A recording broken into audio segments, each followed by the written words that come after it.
இன்றைய புனிதர் அக்டோபர் 6 புனித புரூனோ. பிறப்பு 1030 கொலோன், ஜெர்மனி. இறப்பு அக்டோபர் 6 செர்ரா சான் புரூனோ. புனிதர் பட்டம் பிப்ரவரி 17 1623 திருத்தந்தை 15ஆம் கிரகோரி. பாதுகாவல் கலாப்ரியா நகர். இவர் தனது கல்வியை பிரான்சில் உள்ள ரைம்ஸ் நகரில் முடித்தார்.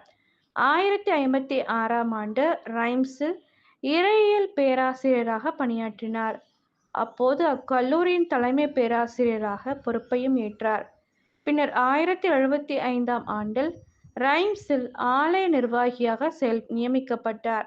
அதன் பிறகு 1088ஆம் ஆண்டில் திருத்தந்தை 2ஆம் ஊர்பான் அவர்களுக்கு ஆலோசகராக நியமிக்கப்பட்டார். இவர் மிக தைரியத்துடன் விசுவாசத்தை அறிவித்தார். திருச்சபையில் சிறந்த எழுத்தாளராக திகழ்ந்தார். பல புத்தகங்களை எழுதினார். இவரின் இளமை பருவ வாழ்வை பற்றி அதிகம் அறியப்படவில்லை. இவர் புனித பவுலை பற்றியும் திருப்பாடல்களை பற்றியும் commentary on Saint Paul and பாம் என்ற புத்தகம் புகழ்பெற்றது.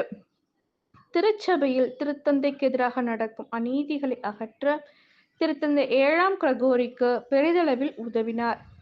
இறைவனின் மேல் கொண்ட பற்றால் கர்த்தூசியன் சபையை தொடங்கினார். இச்சபை தொடங்கிய காலத்தில் திருச்சபையால் ஏற்றுக்கொள்ளப்படவில்லை. 1514ஆம் ஆண்டிலிருந்து திருத்தந்தை 10ஆம் லியோ மீண்டும் அச்சபையை ஊக்கமூட்டி வளர்த்தெடுத்தார். ஜெபம். எங்கள் தாயும் தந்தையுமான மூவொரு இறைவா, சிறந்த அறிவாளியான புனித புரூனோவை எம் திருச்சபைக்கு கொடையாக தந்தமைக்காக உமக்கு நன்றி கூறுகின்றோம். அற்புதமான முறையில் பணியை ஆற்றிய புரூனோவை போல் நீர் எமக்கு தந்த அறிவை பயன்படுத்தி சிறப்பாக செயல்பட ஆசீரை தாரும். ஆமென்.